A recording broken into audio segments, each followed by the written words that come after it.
En la amplia y luminosa sala de juegos de la guardería Pequeñas Estrellas, se hizo el silencio. En el rincón más alejado, junto a la ventana alta, Elisa, de 4 años, jugaba tranquilamente con unos cubos de madera, escondida de la vista de las educadoras tras unas estanterías con juguetes. Sin prestar atención a la niña, las educadoras hablaban en voz baja, como si supieran que ella no las oía. Dios mío, qué horror. Ya tiene 4 años y todavía no sabe hablar bien. ¿Cómo vamos a comunicarnos con ella? La señorita Priscila sonrió, tapándose la boca con la mano y sacudiendo la cabeza.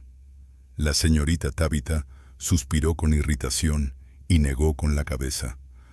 Parece que los padres simplemente no quieren darse cuenta del problema. Pero nosotros tendremos que lidiar con ello. Creo que simplemente no es muy inteligente. Es obvio, a juzgar por su extraño comportamiento, resopló la señorita Tabitha, cruzando los brazos sobre el pecho, como si pusiera punto final a la conversación. ¿Cómo se atreve? Retrasada mental. La voz era grave, autoritaria, como una navaja, y rompió el silencio, resonando justo detrás de las espaldas de las educadoras. Ambas mujeres se dieron la vuelta y gruñeron descontentas. Desde la puerta, como si saliera de las sombras, apareció Arthur Vance. En sus ojos ardía una ira que no intentaba ocultar. La señorita Tabitha puso los ojos en blanco y sonriendo dijo: «Oh, lo siento. Ha llegado papá. Pensé que era alguien importante». La señorita Priscila resopló, sin intentar ocultar su desprecio. «Señor, este es un establecimiento de élite, no un mercado. ¿Quién es usted, en realidad? ¿El padre de esa chica tan extraña que no para de callarse? Nadie quiere jugar con usted.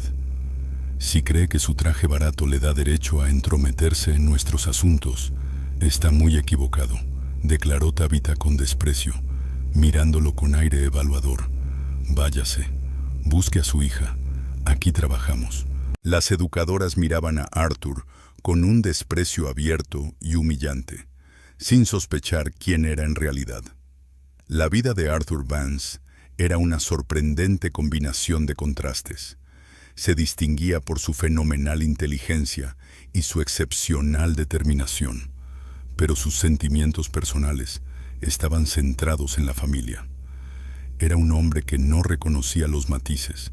Su amor era ilimitado y se correspondía con una necesidad de control no menos grande. En este mundo, su esposa Lenore y su hija Elisa eran su único tesoro, su único valor, y por su bienestar estaba dispuesto a todo, incluso a los actos más crueles. Su absoluta devoción por la familia sentó las bases de su poder corporativo.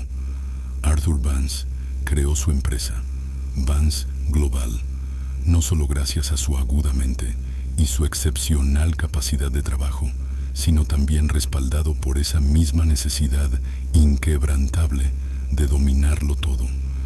Provenía de la élite financiera más antigua de Europa, pero su verdadero orgullo era que su propio poder despiadado había superado hacía tiempo todos los logros de su famoso linaje.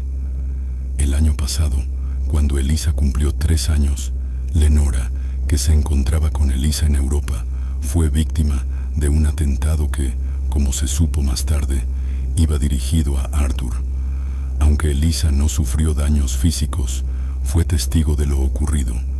Tras el trauma sufrido, Elisa, que hablaba 2 idiomas, perdió por completo la capacidad de hablar. Los médicos le diagnosticaron un bloqueo psicológico grave. Solo sus padres entendían sus intentos de comunicarse mediante gestos. No podía hablar, solo emitía sonidos que parecían mugidos. No lo conseguía de ninguna manera. Todo sonaba como una especie de mugido. Arthur, consciente de que su vida pública convertía a su hija en un blanco fácil, se mudó a una zona discreta y eligió una guardería normal.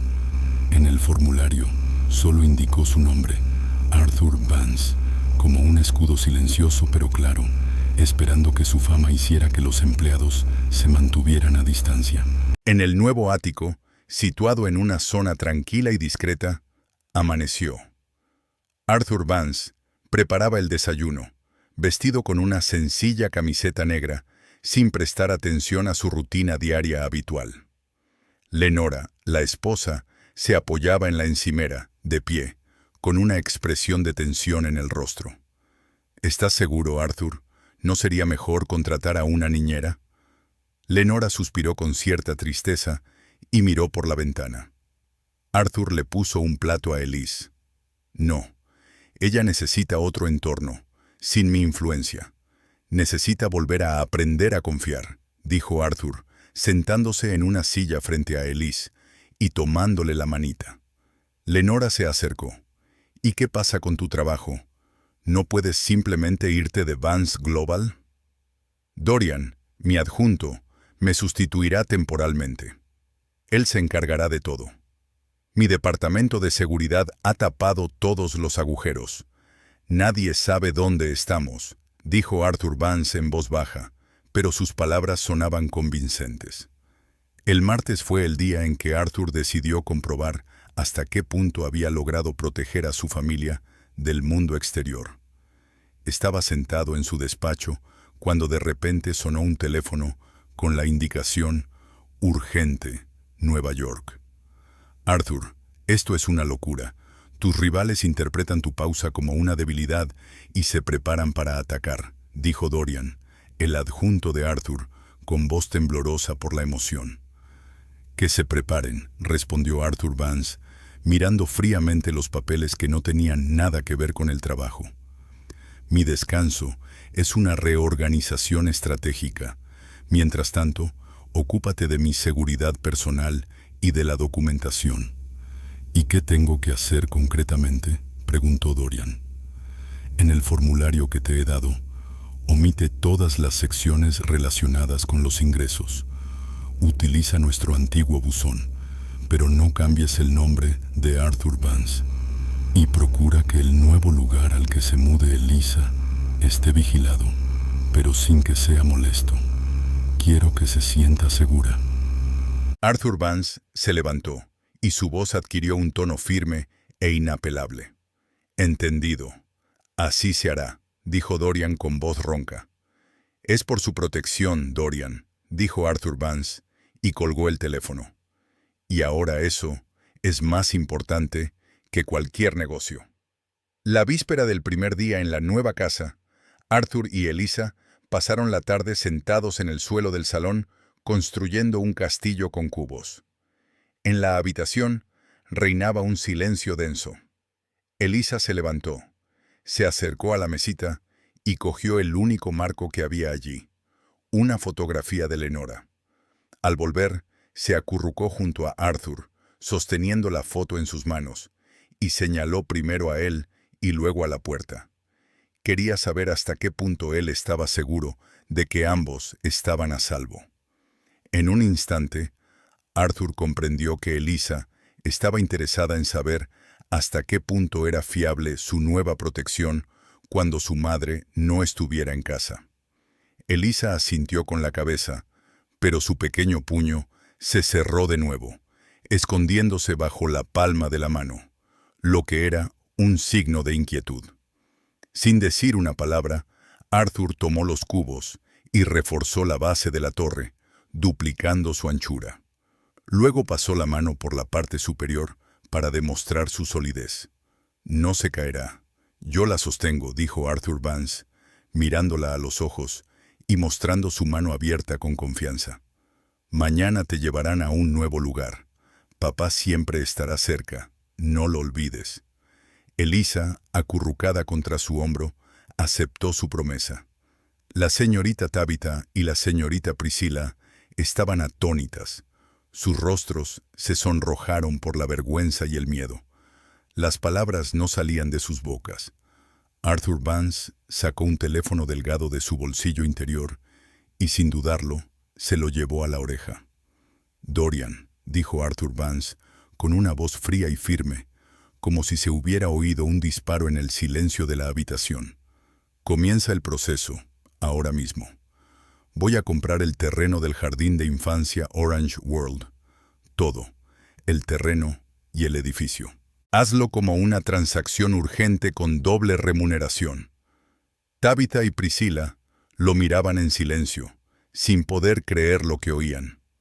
Estaban como petrificadas.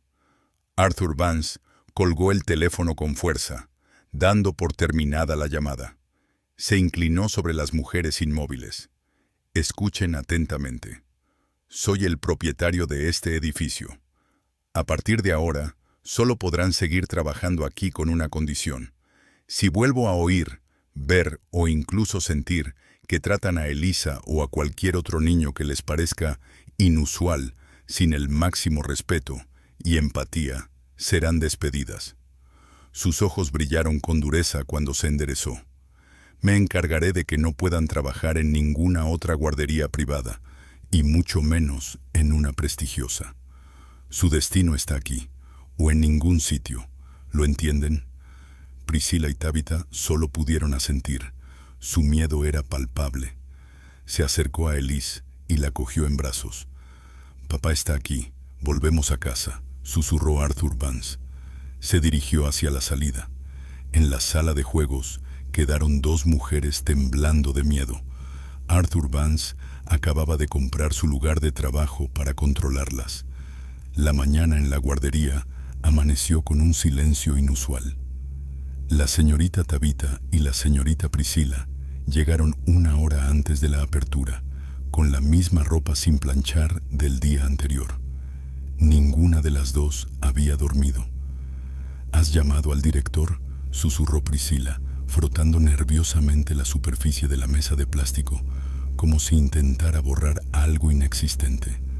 Tabitha finalmente se dio la vuelta. Tenía los ojos rojos y llenos de lágrimas. Su teléfono no responde, pero mi marido, que es abogado, lo ha confirmado. El trato se cerró anoche. Ahora la tierra es propiedad de Arthur Vance. Trabajamos aquí, en su territorio. «Pero no nos han despedido», dijo Priscilla con voz temblorosa, entremezclando alivio y un nuevo temor. «No nos ha privado de nuestra libertad, sino que nos ha comprado. Nosotros, Priscilla, ahora somos de su propiedad. Somos su mundo naranja». Pegó una hoja de papel a la puerta con cinta adhesiva. En ella, con letra grande y descuidada, estaba escrito: «Atención. Hay vigilancia constante por audio y vídeo. Cualquier queja será atendida por el nuevo propietario». 15 minutos antes de que llegaran los primeros niños, los teléfonos de ambas mujeres sonaron al mismo tiempo. En ambos dispositivos apareció el mismo SMS de un número desconocido. Hoy hay que prestar especial atención a Elise Vance. Cualquier malestar, descontento o incluso el más mínimo gesto de inquietud, un puño cerrado, debe comunicarse inmediatamente a este número. Está estrictamente prohibido hablar de las familias, sus ingresos o las capacidades de los niños. No digan nada sobre el incidente de ayer. Recuerden que son profesionales y no lo olviden. Los estoy vigilando. Priscilla se encogió. «¿Él va a controlar nuestros teléfonos? ¿Cómo ha sabido mi número?» «Es Arthur Vance», dijo Tabitha. «Su servicio de seguridad nos conoce mejor que nosotros mismos. Tenemos que ser impecables». Se dirigió rápidamente a la estantería con los juguetes que ayer consideraba horribles y comenzó a reorganizarlos con furia. «Elisa no tendrá motivos para preocuparse. Ninguno. Seremos el mejor equipo que haya visto jamás». En silencio, las puertas comenzaron a abrirse. Los padres entraban lanzando miradas cautelosas.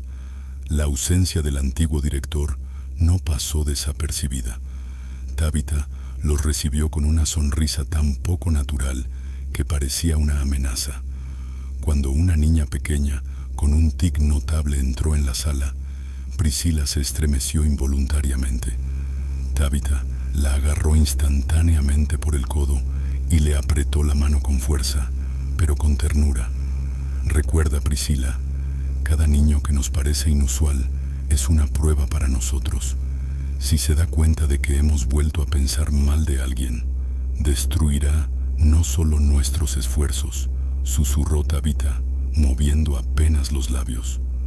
A las 8:15, Arthur Vance apareció en la puerta. Entró sin escolta, con descuido, y no prestó atención a las educadoras, acompañando a Elisa a la zona de juegos. Al entrar en la habitación, Elisa miró a Priscila por primera vez. Priscila se quedó paralizada, esperando la crítica.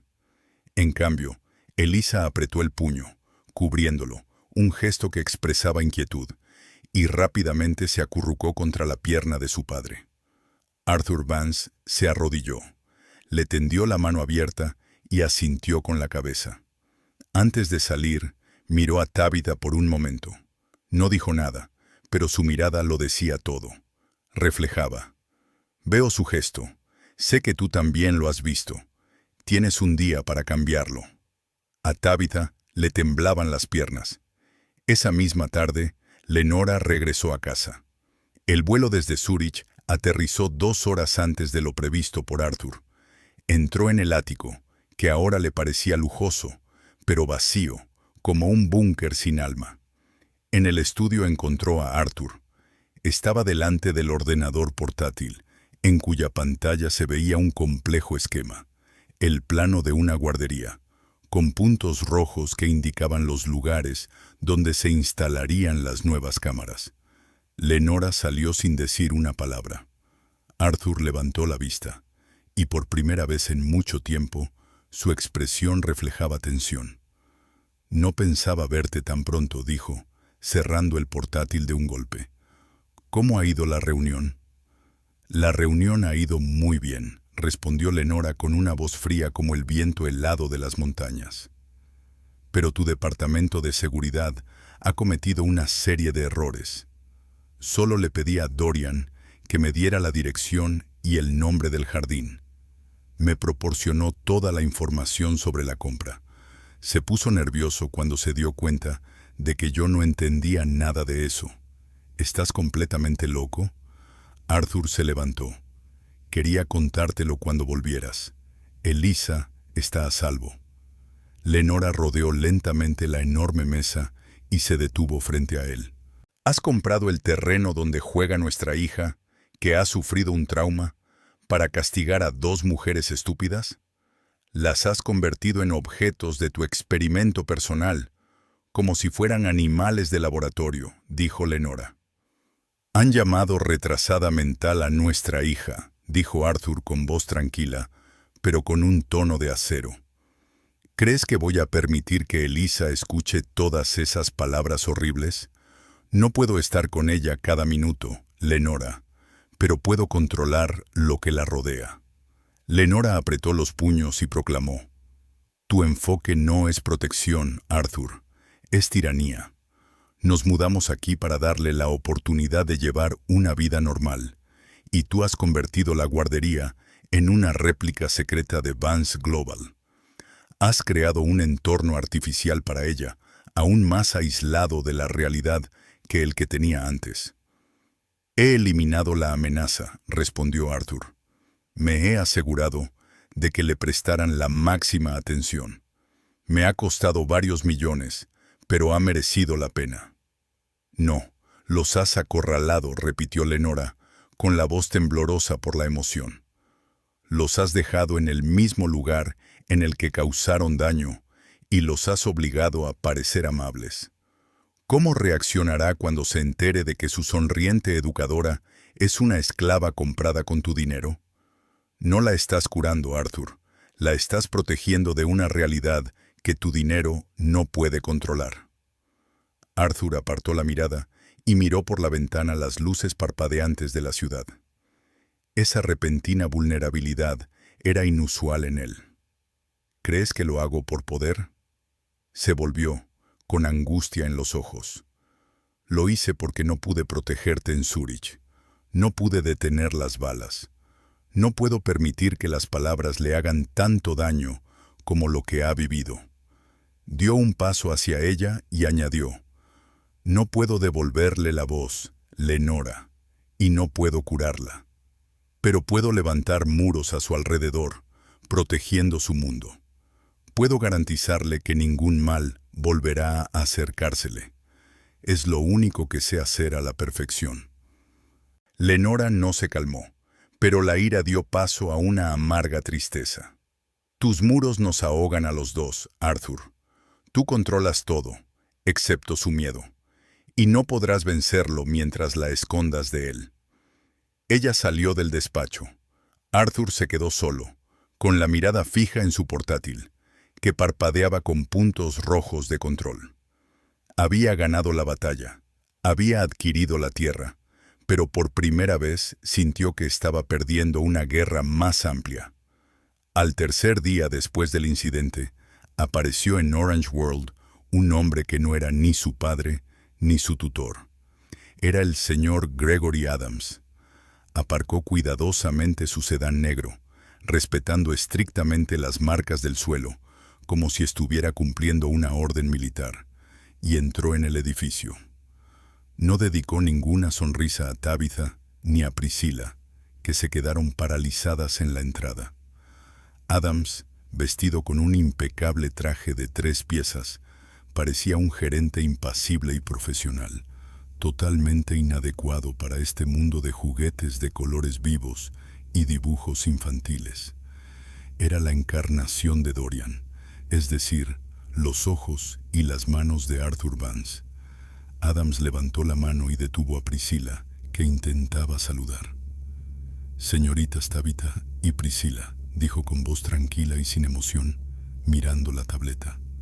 «A partir de hoy, soy el director de esta guardería.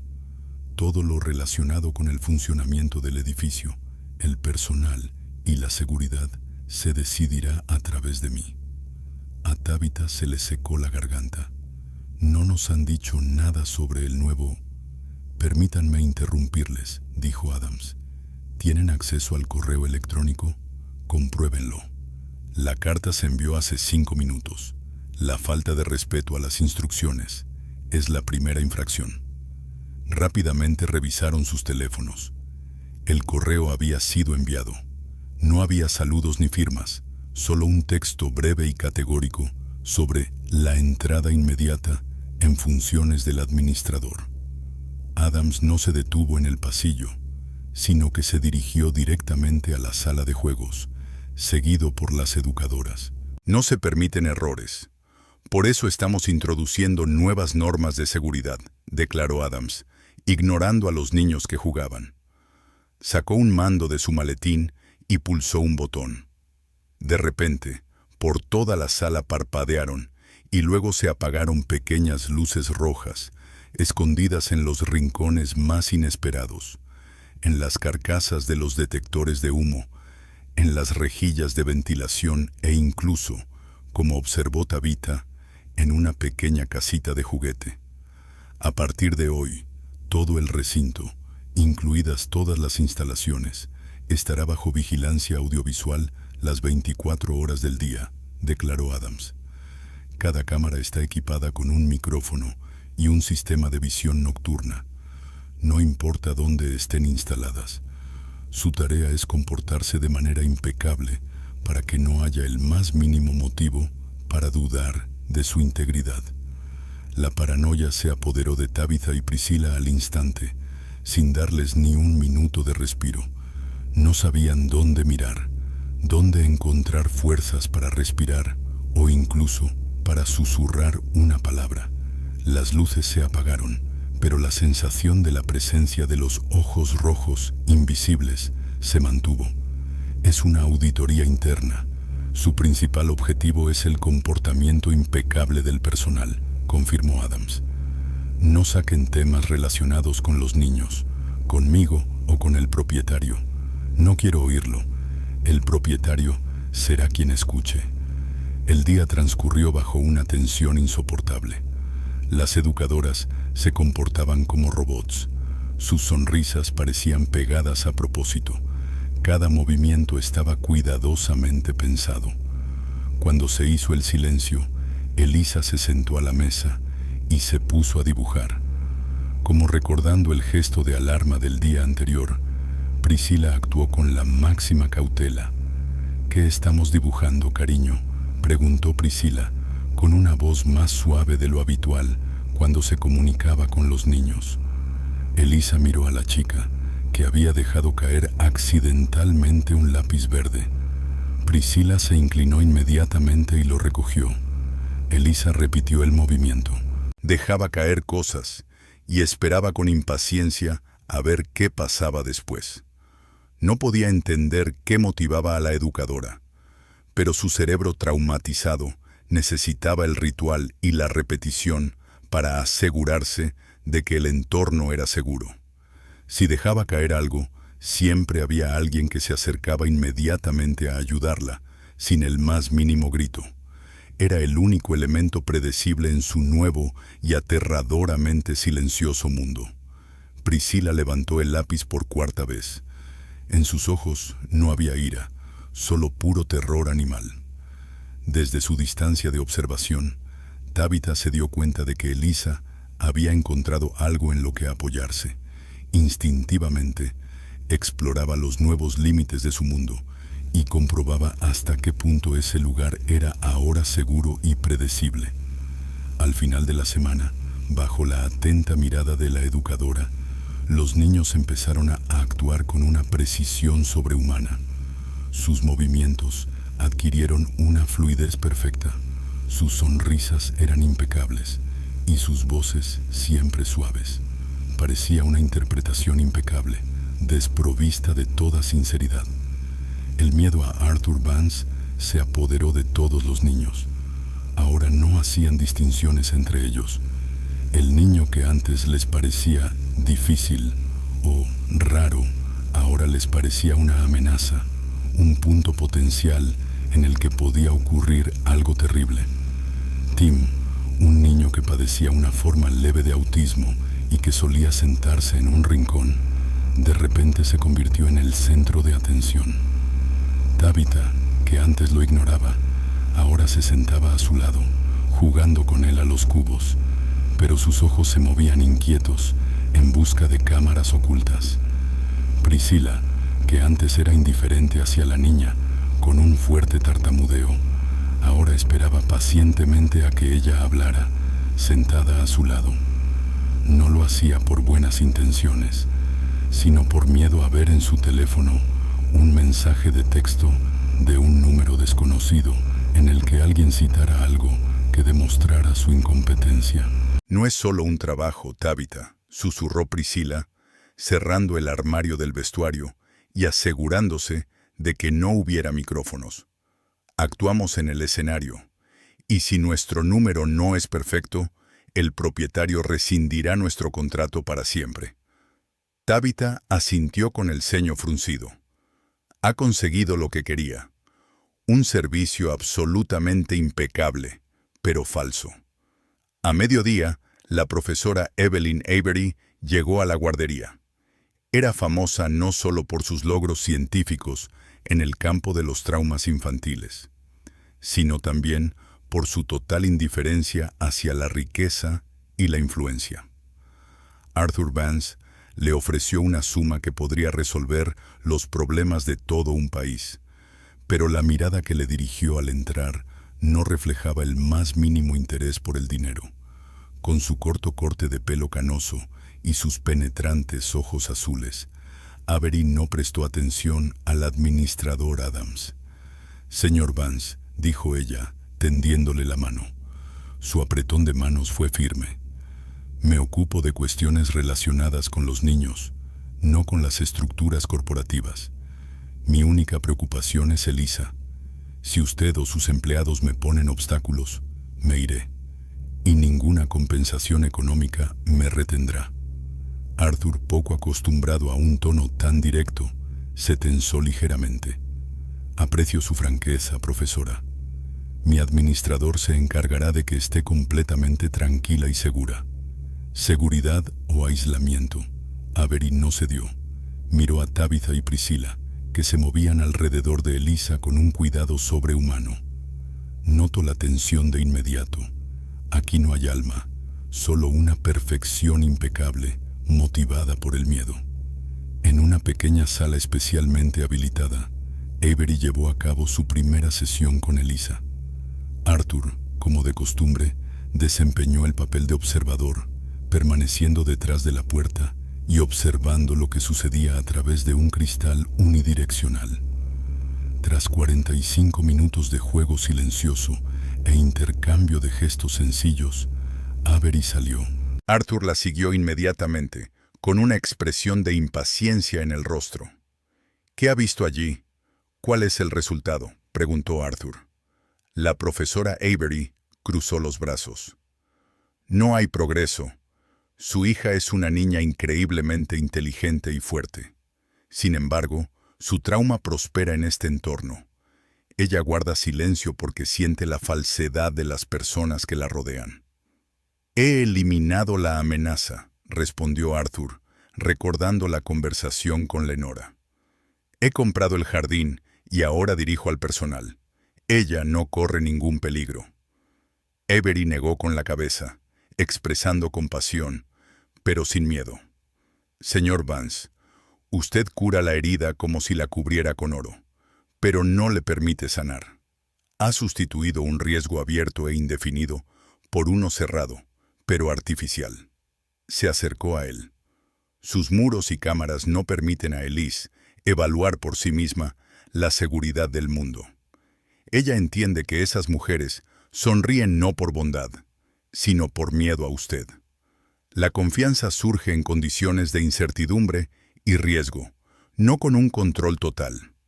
Al mantenerlas bajo estricto control, solo reforzará su convicción de que el mundo es peligroso y necesita un control constante.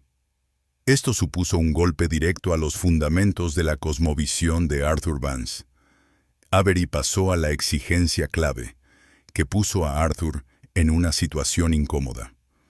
Para que siga trabajando, tengo dos condiciones. En primer lugar, debe dejar de controlar al personal. Esto se aplica tanto a sus mensajes como a su director de normas. Si le temen, Elisa no les creerá. No puedo garantizar su comportamiento, replicó Arthur. Entonces se arriesga a privar a su hija del habla para siempre, replicó Avery. En segundo lugar, y lo más importante, apague inmediatamente todas las cámaras de audio y vídeo ocultas en la sala de juegos y en el lugar donde se encuentra Elisa. Su hija debe sentir que nadie la está observando.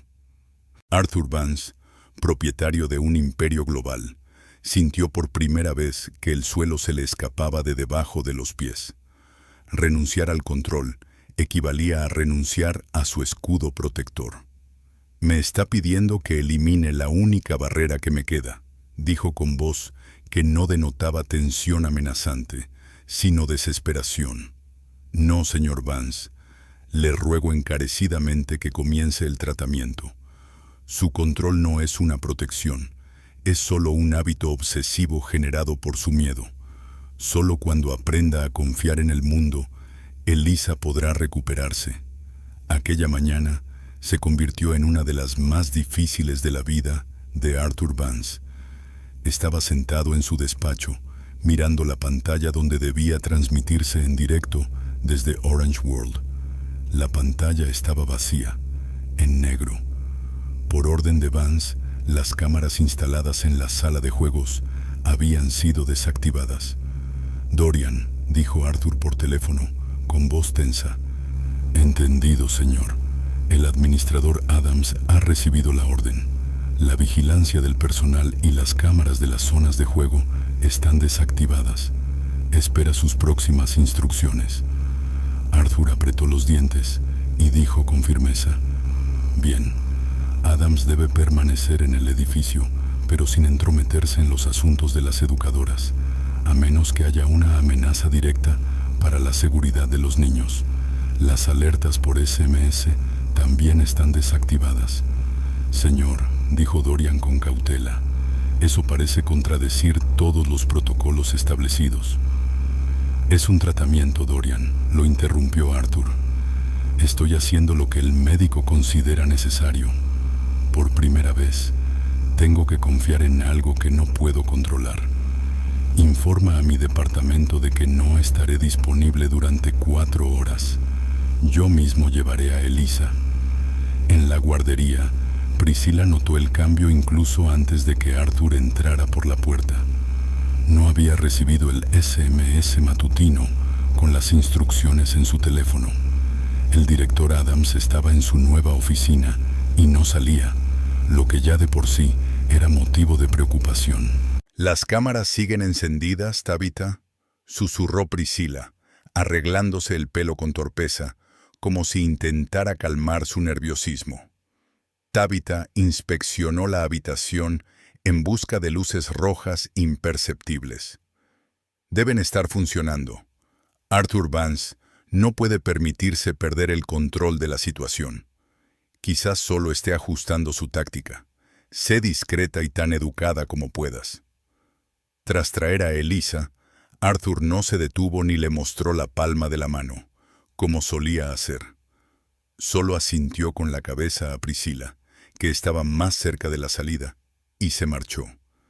Sin miradas fijas, sin gestos amenazantes, solo un profundo silencio. El miedo de Priscila se duplicó. La incertidumbre resultó ser más aterradora que una amenaza evidente. ¿Nos está observando? ¿Está esperando a que nos debilite para destruirnos?, preguntó Priscila con inquietud. En ausencia de la atención habitual de su padre y su mirada invisible, Elisa actuó de manera diferente. No se apresuró a buscar a Priscila. En lugar de eso, se sentó a la mesa y empezó a jugar con la muñeca, pero ahora lo hacía con más tranquilidad. Priscila, temblando por la tensión nerviosa, decidió aprovechar el momento. Se sentó en el suelo junto a Elisa, dejando una distancia segura. «Tu muñeca parece un poco triste hoy, ¿no?», preguntó Priscila, con voz suave, pero en la que se percibía un cansancio sincero. Elisa negó con la cabeza y sacó de su bolsillo un pequeño trozo de tela, tal vez un recuerdo de su madre o de Zurich. Lo mantuvo junto a sus labios durante un rato y luego lo bajó rápidamente. A continuación, se lo tendió a Priscila. Priscila se quedó paralizada. No era solo una conversación, era una revelación de su vulnerabilidad. El trozo de tela era algo personal para ella. «¿Quieres que lo coja?», preguntó Priscila, extendiendo con cautela la mano para coger la tela.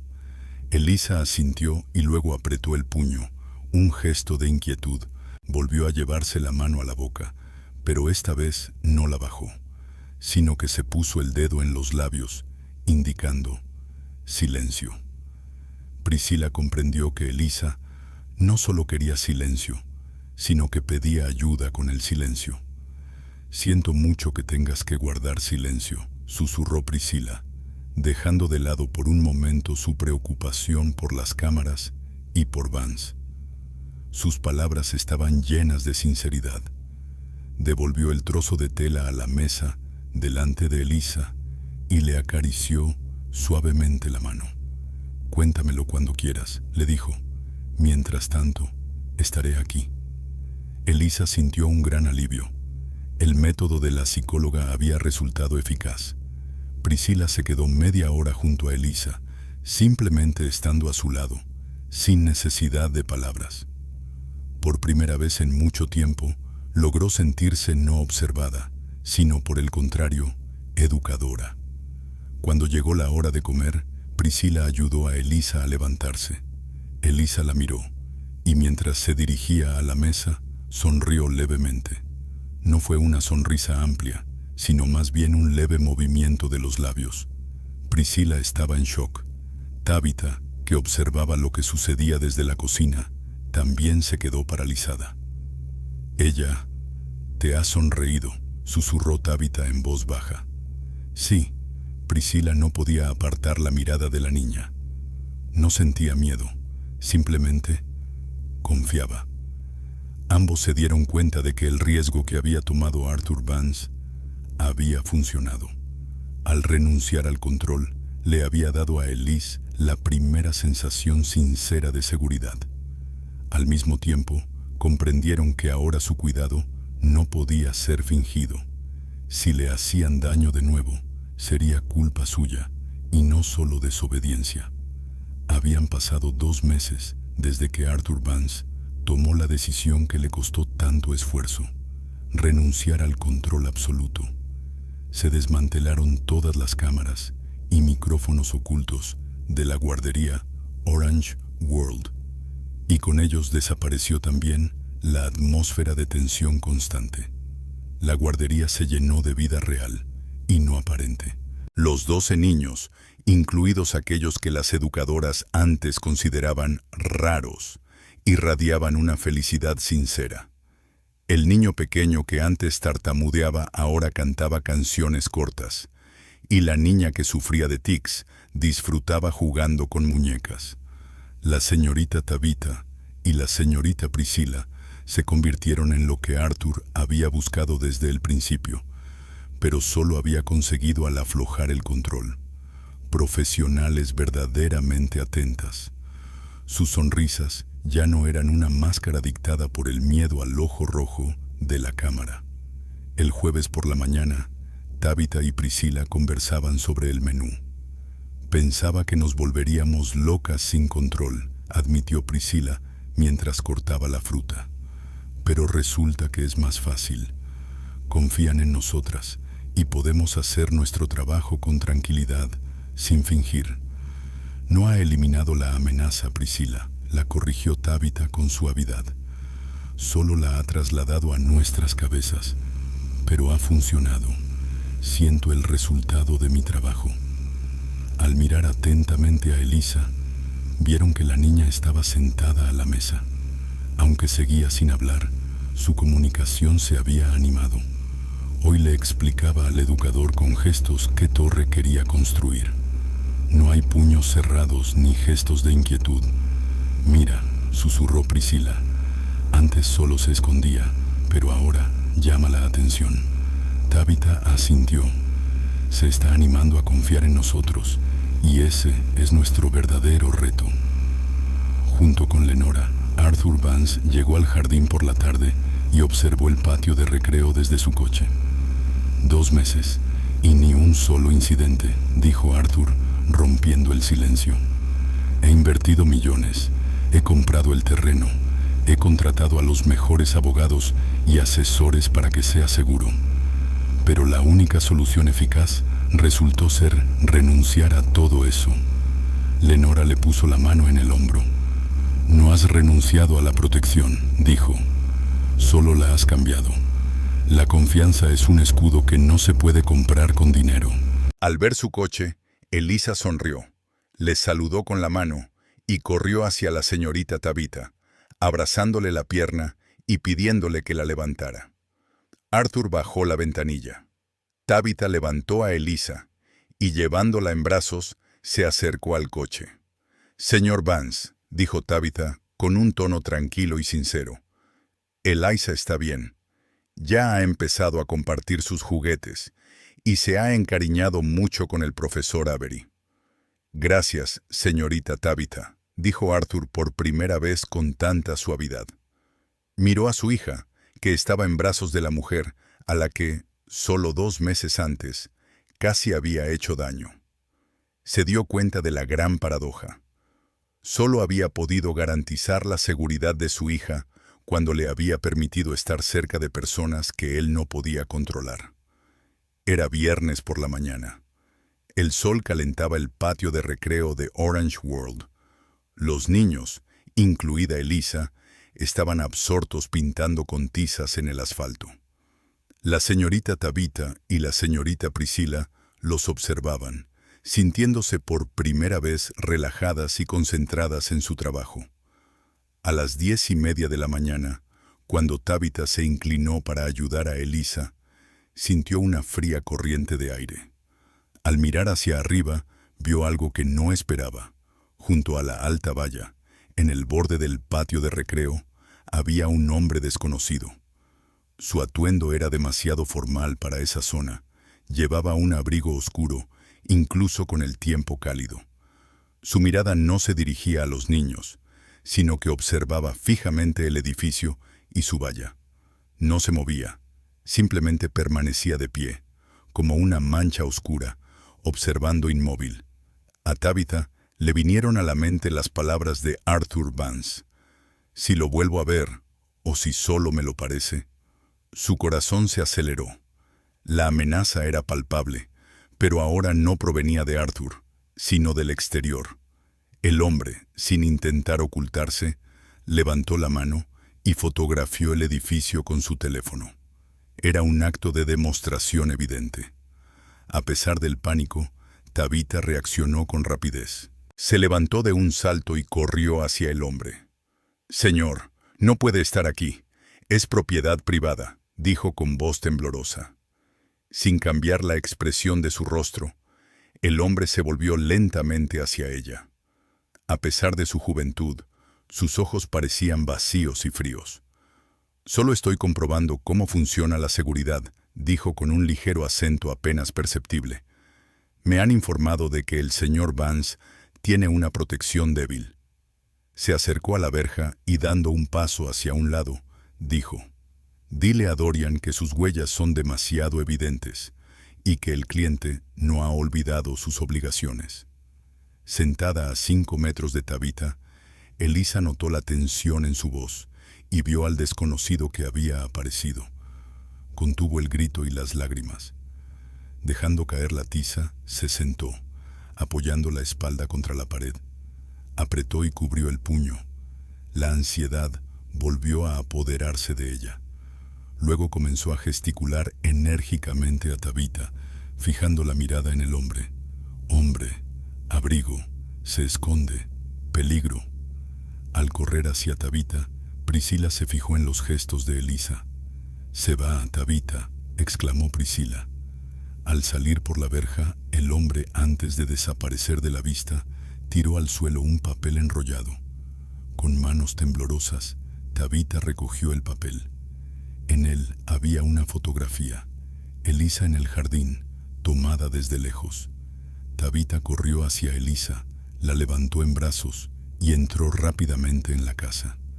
Su primer impulso, provocado por el susto, no fue calmar a la niña, sino llamar a un número desconocido. «Soy Tabitha», dijo con voz ronca. «Ha venido aquí alguien desconocido. Se ha presentado como representante del cliente y ha dejado una foto de Elisa». Al otro lado del teléfono se oyó la gélida voz de Arthur Vance. En lugar de preguntar por el estado de salud de Elisa, preguntó: «¿Dónde está?». «Había desaparecido». Informó de que Dorian estaba bajo vigilancia y que la protección no era fiable. Arthur Vance comprendió la verdad en silencio. Su decisión de renunciar al control había puesto a su hija en peligro. «No te alejes de Elisa ni un momento», ordenó con severidad. «Espérame». Arthur Vance llegó a Orange World 15 minutos después de la llamada. Su rostro era impenetrable, pero sus movimientos revelaban una velocidad sobrehumana. No prestó atención a Priscila y Tabitha, que estaban asustadas. Su mirada estaba fija en Elisa. Elisa estaba sentada en un rincón, acurrucada y abrazándose las rodillas. No lloraba, pero su rostro estaba pálido y el pequeño puño que apretaba en su mano delataba su inquietud. Ahora no solo estaba preocupada, sino que realmente tenía miedo. Arthur la levantó en brazos. «Estoy aquí, papá», dijo. «Nadie pasará». Echó un rápido vistazo a la foto que Tabitha le había entregado. En la foto aparecía Elisa, tomada ayer o tal vez esta mañana en el jardín. No era solo un indicio de peligro, era un ejemplo claro de su fragilidad.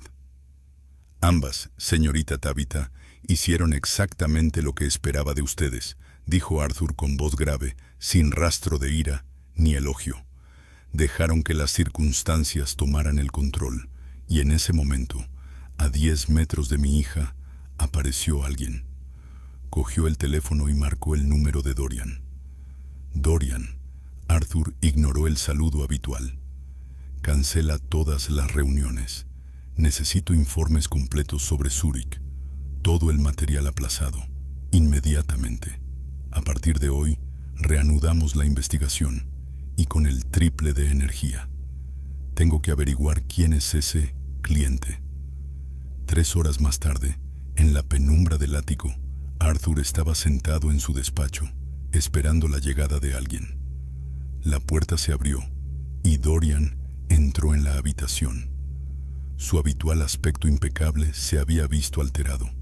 La corbata estaba descuidadamente aflojada y se le veía el sudor evaporándose en la frente. En las manos sostenía una carpeta delgada, pero notablemente pesada. Arthur, tienes razón. No son unos delincuentes cualquiera. Están jugando, dijo Dorian, sin siquiera molestarse en saludar. ¿Qué ha revelado la investigación anual?, preguntó Arthur sin gritar, pero con un tono que exigía una respuesta inmediata. Dorian puso la carpeta sobre la mesa y la abrió. Todas las pistas en Zúrich, desde los mercenarios hasta las finanzas, conducen a un callejón sin salida, una empresa ficticia registrada en el 3er escalón de la Unión Europea. Sin embargo, en los últimos 2 meses, mientras tú estabas inactivo, se han activado. Dorian pasó el dedo por el esquema. Pensábamos que el cliente quería matarte.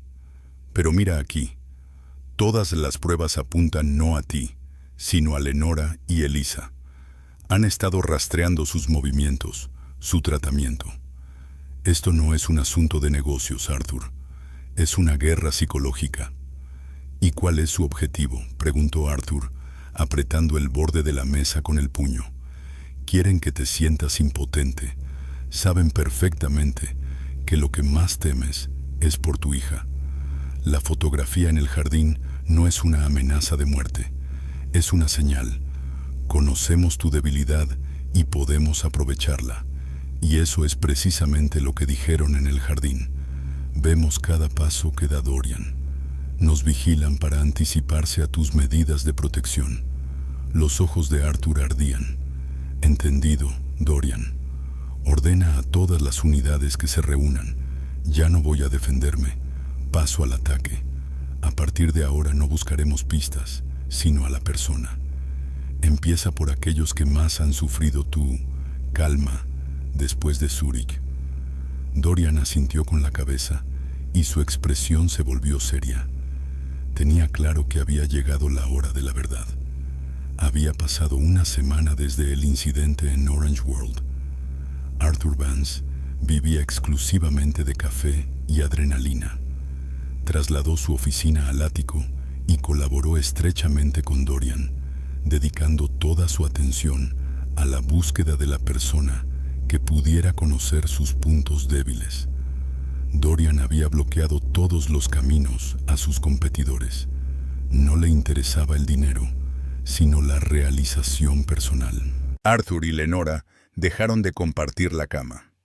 Lenora encontraba consuelo en Elisa, mientras que Arthur contenía el impulso. A última hora del sábado por la noche, Dorian, con aspecto de muerto viviente, entró en el despacho. Sobre la mesa, frente a él, había 2 pilas de carpetas, una como carbones carbonizados y la otra como hielo resplandeciente de frío. Todo. Hemos revisado cada contrato, cada despido de los últimos 10 años, cada empresa fantasma europea, dijo Dorian, dejándose caer con estrépito en el sillón. Y ni una sola pista que conduzca a un enemigo externo. Arthur levantó la cabeza y dijo: entonces no es un enemigo externo, es alguien que no necesita dejar pistas. En silencio, Dorian le entregó a Arthur la última carpeta, delgada, en la que se leía la palabra familia. No quería hacerlo, susurró Dorian, pero me vi obligado a revisar todos los fondos personales que alguna vez recibieron tu apoyo. Fíjate en 2 aportaciones realizadas hace exactamente 13 meses. Una de ellas es la financiación de una empresa incipiente. Arthur examinó los documentos. Es Frederick, mi hermano menor. Le concedí capital inicial para su startup tecnológica. Sí, pero fíjate en la segunda transferencia, dijo Dorian, señalando una pequeña cifra en otra columna. Frederick pidió un gran préstamo a un banco europeo 3 semanas después de que tú te negaras a aumentar su participación. El préstamo estaba garantizado con una propiedad inmobiliaria que el banco ha embargado. Arthur frunció el ceño y preguntó, ¿y eso qué significa? Arthur, Frederick siempre ha envidiado tu posición en la corporación. Siempre ha vivido a tu sombra. Sobre el papel, parecía tu hermano fracasado, pero pedía préstamos a través de la misma empresa intermediaria offshore que los mercenarios de Zúrich. Dorian levantó la vista y añadió, Frederick se arruinó. El atentado contra Lenora era su última oportunidad. Si te hubieras asustado, habrías vendido parte de los activos. Él los habría comprado, y eso le habría salvado de la ruina. Arthur Vance no se creyó sus palabras. Cerró lentamente la carpeta y con una sonrisa burlona dijo, «No, Frederick, nunca ha sido fuerte de espíritu. Es un cobarde». «Los cobardes pueden ser los más peligrosos cuando se les acorrala», replicó Dorian. Frederick se encontró en una situación sin salida después de que tú dieras cobijo a Elisa. Perdió la oportunidad de obtener dinero, de chantajearte, y su imperio se derrumbó. La amenaza en el jardín no es su plan para asesinar, es un grito desesperado. No pudo acercarse a ti, pero sabía que relajarías la seguridad de Orange World en nombre de la llamada confianza. Decidió atacar tu punto más vulnerable porque no pudo llegar a tu cartera, dijo Arthur, comprendiendo la naturaleza cruel y personal de este acto. Dorian asintió. Te conoce. Entiende que Elisa es tu protección y al mismo tiempo tu vulnerabilidad. Sabe que no tolerarás que los escándalos familiares se hagan públicos. Su último intento es obligarte a pagarle por su silencio. Arthur Vance se levantó lentamente. Sus ojos estaban apagados, pero en ellos brilló una chispa. No se trataba de un rival al que se pudiera derrotar en la bolsa. Se trataba de una traición personal. De repente, Lenora entró en el despacho. Había oído la última frase de Dorian, y en el rostro de Arthur había visto una emoción que nunca antes había visto en él, un dolor y una ira profundos por la traición. Levantando la vista, se dirigió a la mesa y vio una carpeta con la inscripción «Familia». Frederick preguntó con voz temblorosa. Recordó su sonrisa artificial y forzada en la última cena familiar. El horror apretó el corazón de Lenora. De repente, lo tuvo claro. Arthur tenía razón. Su paranoia, su tiranía, no eran solo un deseo de control, sino un profundo instinto de supervivencia. Arthur tomó su mano. La ira que sentía antes se desvaneció, sustituida por horror y compasión. Tú debías haberlo previsto. Me equivoqué al acusarte. Le tendí una trampa a Elisa, Lenora. Pensé que podría proporcionarle una vida normal, dijo Arthur, mirándola a los ojos. No. Lenora le apretó la mano. Buscabas la verdad y la encontraste. Ahora sabemos quién es nuestro enemigo. Haremos todo lo que sea necesario. ¿Y tú qué vas a hacer? Arthur volvió a llamar. Dorian, no voy a pagar, dijo Arthur con voz fría como el hielo. Frederick ha cruzado todas las líneas al involucrar a mi hija en esto. Para mañana por la mañana quiero tener un plan completo, tanto financiero como legal. No solo destruiré su fortuna, sino también su reputación, su nombre. Asegúrate de que a finales de esta semana esté en la calle. Habían pasado 48 horas desde que se descubrió al traidor. En el ático reinaba una tensión insoportable. Arthur Vance estaba sentado a la mesa. Frente a él, Dorian.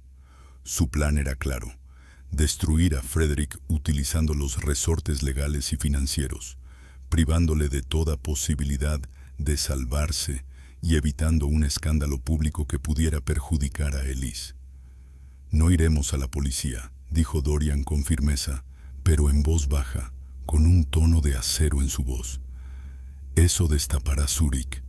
Lo quemaremos desde dentro, utilizando sus propios delitos financieros». En lugar de ocuparse del asunto del atentado, Dorian se centró en los errores que Frederick había cometido en su desesperada lucha por salvar su fortuna de la ruina. Sabían que Frederick había recurrido a las mismas 2 empresas ficticias y cuentas secretas en el extranjero que Arthur había utilizado 13 meses antes para blanquear el dinero destinado a contratar a los sicarios, así como para financiar ilegalmente su empresa en quiebra. Esa imprudencia financiera fue su perdición.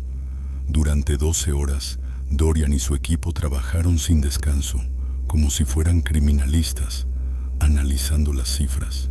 Como resultado, lograron reunir una cadena de pruebas irrefutables, cada una de las cuales, por separado, no habría sido peligrosa, pero que juntas les amenazaban con la cárcel por delitos económicos. El doble libro contable que descubrieron confirmaba que Frederick había transferido fondos del fondo benéfico de Vance a sus cuentas personales en el extranjero.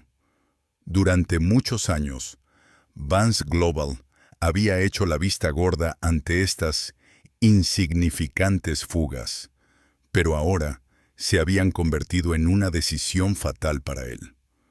Dorian descubrió que Frederick había cometido un delito de uso de información privilegiada al vender un gran paquete de acciones de su empresa el día antes de la publicación del informe sobre los desastrosos resultados financieros.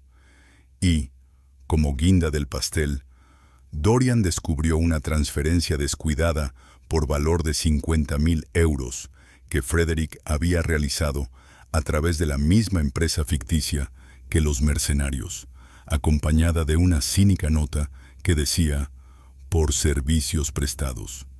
Esto es suficiente para condenarlo a 10 años por fraude, con valores y estafas bancarias, concluyó Dorian, dejando la carpeta a un lado. Se convertirá en el mayor delincuente financiero de la élite europea en 2023. Mientras Arthur y Dorian se dedicaban a las maniobras legales, Lenora se preparaba para asestar un golpe social. Se vistió con el vestido más elegante, pero a la vez discreto, y se dirigió a una cena benéfica en uno de los clubes de campo más prestigiosos de la ciudad. Tal y como se había previsto, la ausencia de Arthur no hizo más que aumentar el interés por su persona. Su objetivo era Ariadna Sherwood, propietaria de la revista de élite más importante y del blog social más influyente. Ariadna no ocultaba secretos, los difundía con la misma precisión que una agencia de noticias profesional. En un rincón del salón, Lenora vio a Ariadna rodeada de admiradores y flashes de cámaras. «Lenora, qué alegría. ¿Y dónde está tu poderoso marido? Supongo que, como siempre, ocupado salvando otro continente», dijo Ariadna Sherwood, con una sonrisa depredadora pero encantadora. Lenora respondió con una tristeza trágica, pero convincente. «Ariadna, querida, Arthur está en un estado terrible. Lleva una semana sin dormir». Se inclinó y susurró para que todos oyeran sus palabras. «Todo por culpa de Frederick». Intuyendo el escándalo relacionado con Vance y sus lazos familiares, Ariadna dejó inmediatamente la copa sobre la mesa. «Frederick, pero he oído que está empezando un nuevo proyecto». Lenora negó con la cabeza y suspiró. «Sí, un proyecto, financiado por la Fundación Benéfica de Vance. Arthur descubrió cosas repugnantes. Resulta que Frederick llevaba años vaciando sistemáticamente las cuentas de los fondos creados para ayudar a los niños pobres y llevar a cabo investigaciones».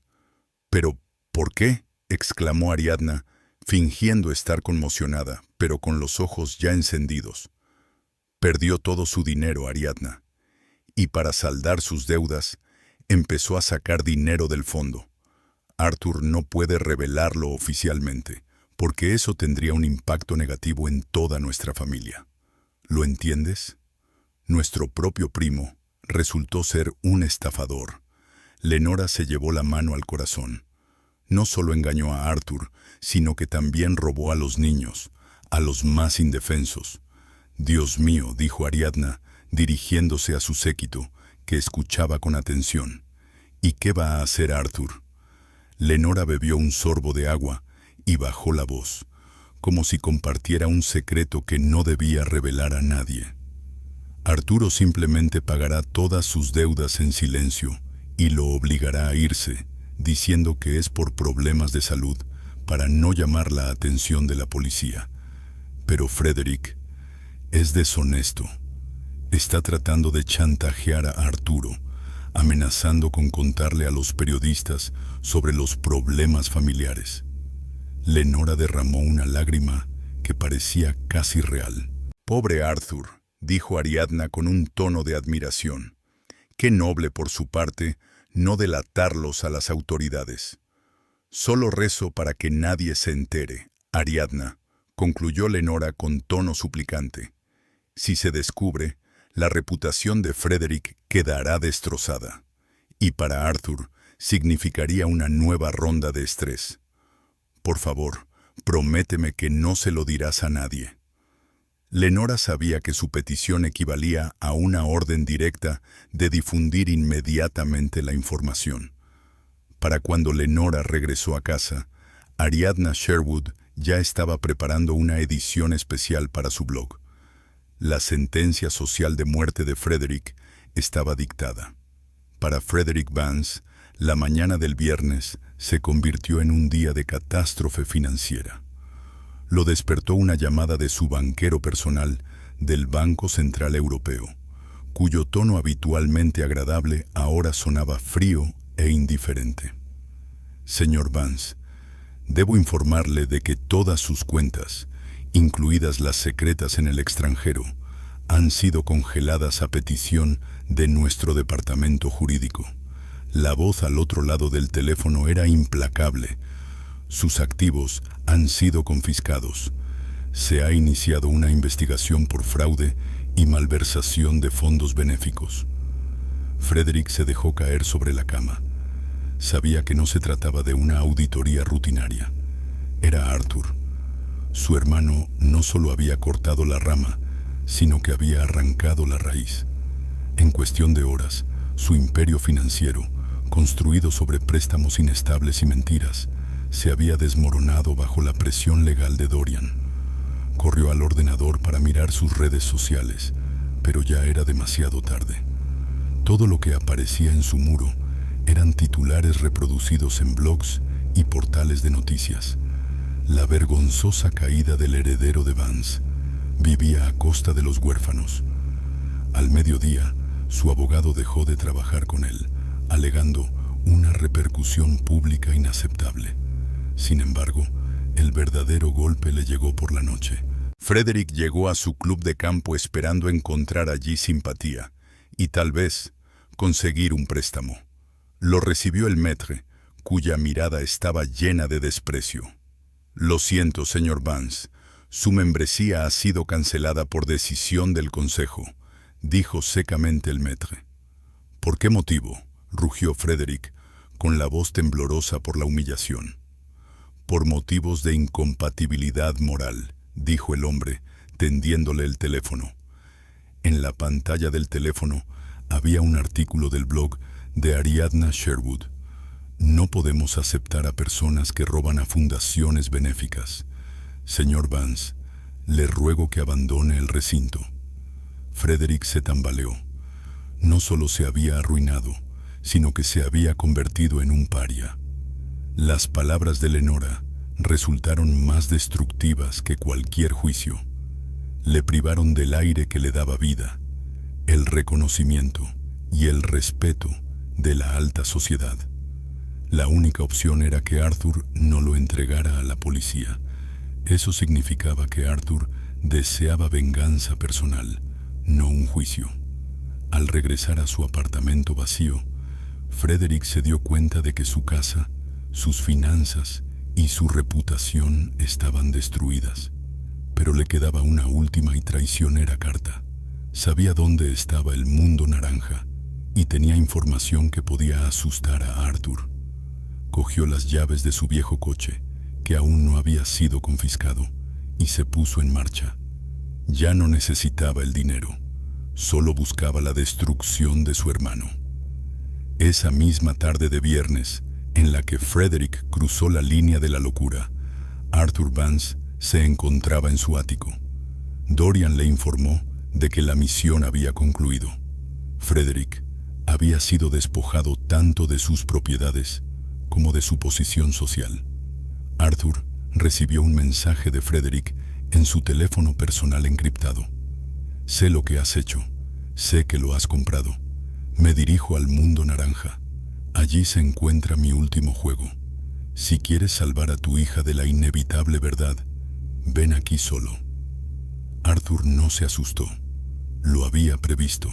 No era una declaración de guerra, sino una capitulación aderezada con amenazas. Se dirigió a Lenora, que estaba sentada en un rincón leyendo un cuento a Elise. Va a ir a la guardería. Quiere conocerla. No debe ver a Elise, dijo Lenora levantándose, con voz firme. Ya nos ha hecho bastante daño. No la verá. Iré solo. Es su último movimiento en este juego, dijo Arthur con firmeza. Arthur llamó al profesor Avery. Esta noche tengo que irme. Tiene que ver con la amenaza de la que ya hemos hablado. Le entiendo, señor Vance, respondió Avery con calma. Pero no puede dejar a Elisa. Eso provocaría un nuevo ataque de pánico. Acaba de ganarse su confianza. No la dejaré, dijo Arthur dirigiéndose a Lenore, quien asintió en silencio con la cabeza. Elisa se quedará en casa con mi esposa, y le pido un gran favor. Durante la noche, mi hermano llegará a la guardería. Él atacará, pero no físicamente, y no se sabe cómo exactamente. Entiendo que está tratando de hacerte daño con palabras, suspiró Avery, a través de este lugar. Sí, usted estará allí, profesor. Por favor, acomódese en la sala donde se celebrará nuestra reunión. Quiero que sea testigo de su caída, y quiero que compruebe por sí misma por qué a veces es necesario controlar. Esta vez, Avery no se opuso, por primera vez en todo el tiempo que llevaban hablando. De acuerdo, Arthur, estaré allí. Seré testigo de lo que suceda en su mundo naranja. Arthur se acercó a la cama. Besó a Elisa y Lenora, que dormían. Les prometió, volveré cuando todo haya terminado. Al salir del ático, se subió al coche. No iba como salvador, sino como verdugo, dirigiéndose a su última ejecución, exclusivamente personal. Arthur Vance llegó a la guardería exactamente a las 11 de la noche. Solo estaba encendida la luz de la sala de juegos más grande. La profesora Avery lo esperaba, pero no en la sala de juegos, sino en el antiguo despacho del director, que Arthur había reconvertido en su centro de mando provisional. Delante de ella, en el monitor, se transmitía una imagen en directo procedente de una cámara oculta en el ojo de un caballo de juguete. Junto a ella había un teléfono de emergencia. Las cámaras están encendidas, se está grabando. Buena suerte, Arthur, susurró Avery al teléfono y lo apagó inmediatamente. Su objetivo era ver con sus propios ojos por qué era necesario el control y capturar la verdad. 2 minutos después, la puerta de la sala de juegos se abrió con un fuerte estruendo. Frederick entró en la habitación. Llevaba un abrigo arrugado, estaba sin afeitar y en sus ojos ardía la desesperación y la ira. Parecía un animal acorralado, pero solo se fijó en su hermano. ¿Qué? ¿Has concertado una cita en este refugio que has comprado?, preguntó Frederick con voz ronca. ¿Dónde está tu guardia, Arthur? ¿Has decidido volver a ponerte en peligro? Estoy solo aquí. Tú querías verme. Arthur permaneció inmóvil. Quería darte la oportunidad de darte cuenta de tus actos. Frederick se acercó, con las manos temblorosas. Me has destruido. Me has convertido en un cadáver social. Lo he perdido todo, Arthur. ¿Y tú? Disfrutas de la vida en tu ático, y tu hija, una niña muda, recibe la mejor atención de la ciudad, pagada con tu maldito dinero, gritó Frederick con la voz temblorosa de ira. Lo has perdido todo porque eres un estafador y un ladrón, dijo Arthur con calma, como si estuviera leyendo una sentencia condenatoria. Robaste a la fundación benéfica. Tú mismo provocaste tu propia ruina y utilizaste a los mercenarios para chantajear a Lenora y obligarme a vender las acciones. No es justo, no es justo, gritó Frederick, y su voz resonó por toda la sala. Te lo has quedado todo. Papá siempre te quiso más a ti, confiaba en ti, y yo siempre estuve a su sombra. Tú no pierdes nada, Arthur, y yo tengo que conformarme con migajas. No obtendré nada, solo porque tú ya lo tienes todo. Podría haber perdido a mi esposa y a mi hija. Tú serás responsable de ello. Arthur se acercó a él. Tu envidia es tu perdición. He venido aquí para advertirte.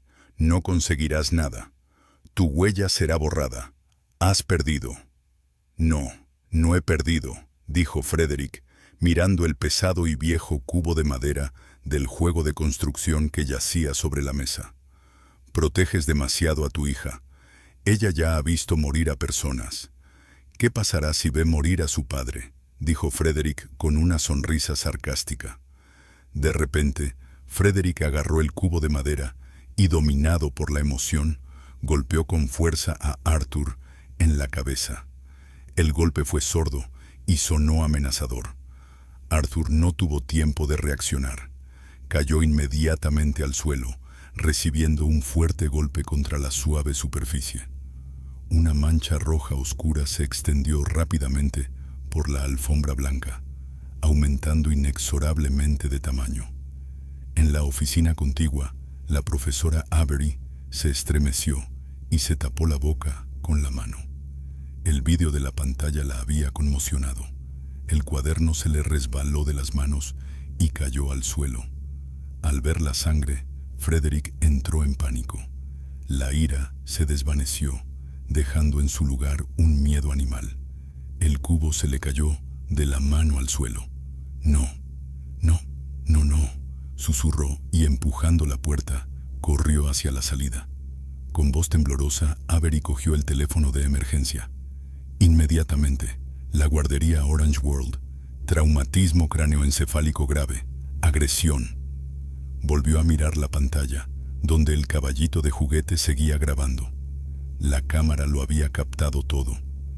Avery sabía que Arthur tenía ahora en sus manos una prueba irrefutable de sus palabras, pero ahora estaba inconsciente, habiendo pagado por ello con su seguridad.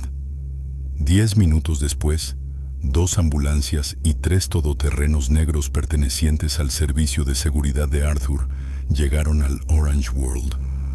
Dorian llegó en persona, con una expresión de ira y arrepentimiento en el rostro. En el despacho del director encontró a la profesora Avery. Temblaba, pero apretaba con fuerza un bloc de notas entre las manos. Lo vi todo, Dorian.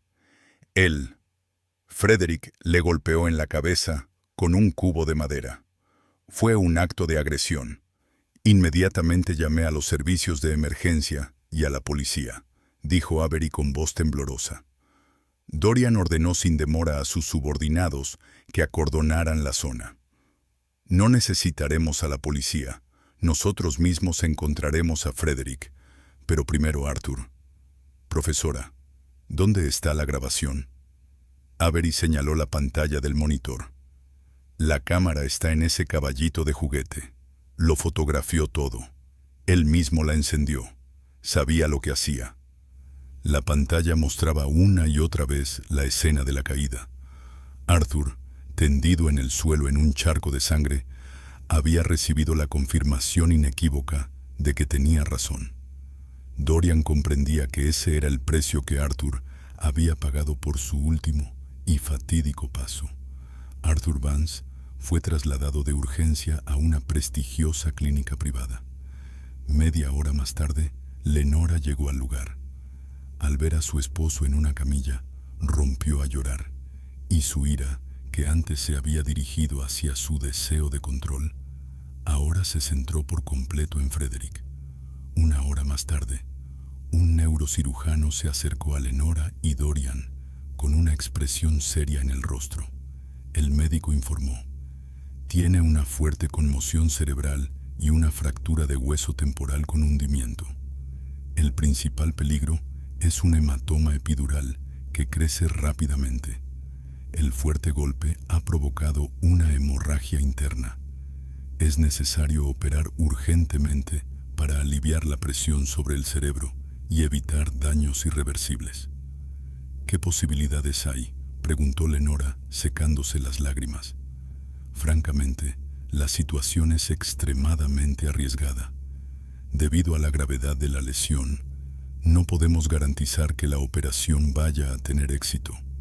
Incluso si logramos eliminar el hematoma, no podemos descartar la posibilidad de secuelas neurológicas graves.